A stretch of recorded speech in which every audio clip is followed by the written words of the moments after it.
And when the Labour Party tells you they want to make sure that one person in every family can get it, when is that going to happen?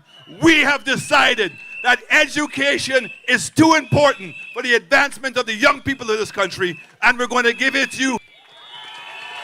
Now, we talking tuition free, right? And would you admit that Alan, or the leader of the opposition, seemed to have had an epiphany?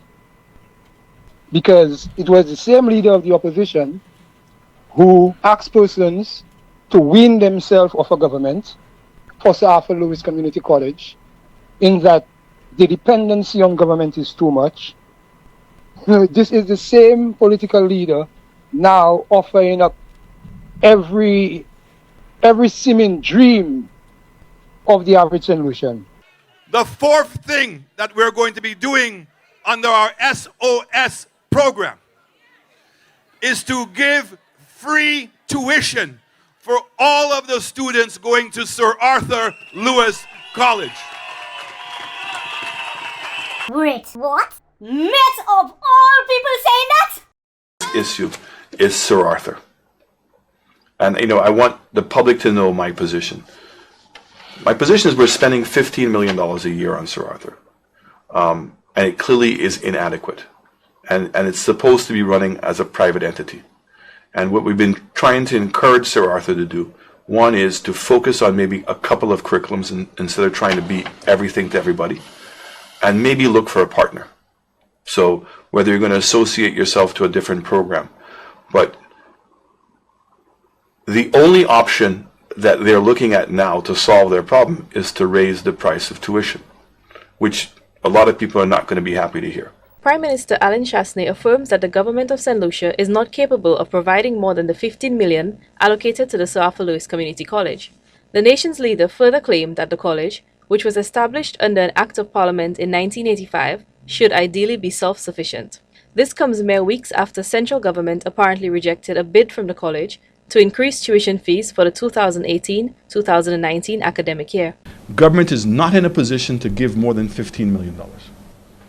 And I would say to you that it's very generous on the part of the government of St. Lucia to continue to make that level of allocation when by now they should be self-sufficient. But the situation is so bad up there, they're not even paying rent. So you have other institutions in St. Lucia that are paying rent. They're not paying rent. They're not even earning enough monies to be able to maintain the existing buildings they have. But it's because of the process. And so this is what we're now trying to work with Sir Arthur Lewis College, to make sure that Sir Arthur is providing a very clear transition from graduating from secondary school and making it into the workforce, and providing as many services as we can in order to make our population more competitive than it's ever been before. Additionally, the Prime Minister indicated that there is a general misconception about the real cost of courses at the institution and raised questions about the previously proposed fee increase. Most people believe that the tuition at Sir Arthur Lewis is $1,500, right? It's not. It's $9,000. $9,000, of which government pays $7,500 and the student pays $1,500. So my argument was, okay, you're going to ask for an increase in tuitions. What is it that kids are getting? Are they getting a better education? Is there better programming? And why did we find ourselves waiting almost a month again before school begins to implement the fee? Chastanet further opined that the government's subsidization of courses at the college is unfair to other students who wish to pursue education at other tertiary institutions which do not benefit from similar government subsidization. However, the Prime Minister failed to make a distinction between the college, which was legislated into existence by the Sir Arthur Lewis Community College Act of 1985, and private institutions which may be currently operating on the island. So it means that the government of St. Lucia is only subsidizing students that go to post-secondary school education who go to Sir Arthur. So only kids who apply for scholarships get scholarships to go to Monroe.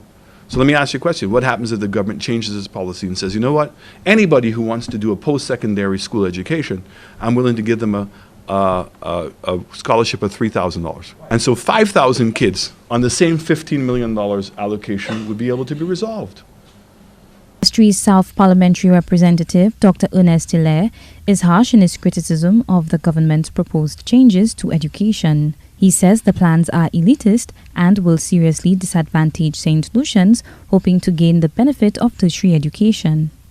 It's because of a belief that education is a fundamental right that must be provided to the children and youth of this country. The Prime Minister is throwing that on its head. He said in his view, when government policy changes and anybody to do post-secondary education will get a scholarship of $3,000 a year and The fact is right now, we're spending 18% of our budget, and in some cases even more, on education. There's certain programs you cannot borrow money to build. So everybody was complaining about the pace in which Sir John was building new schools. So for instance, let's take the St. Jude's Hospital. The government now has turned around and is borrowing $20 million from the Taiwanese. You had to get the schools, two secondary schools. Now they're 18 or 20. If you're planning for a year, they say plant rice. We would say plant bananas. If you're planning for 10 years, you plant trees. But if you're planning for a generation, you educate your people. Very glad that the children from Sir Arthur Lewis are here, because clearly this is exactly what we've been asking Sir Arthur Lewis board to be able to do for the last 2 years. When we look at the finances of Sir Arthur Lewis and the inability for Sir Arthur Lewis to actually maintain the buildings that they have. So for years we've been going on the premises to who's supposed to fund it. And my remarks about Sir Arthur, about the $15 million, is we must frame it differently so we think of it differently. The question becomes, if in fact the tuition is $1,500, then your expectation is substantially less.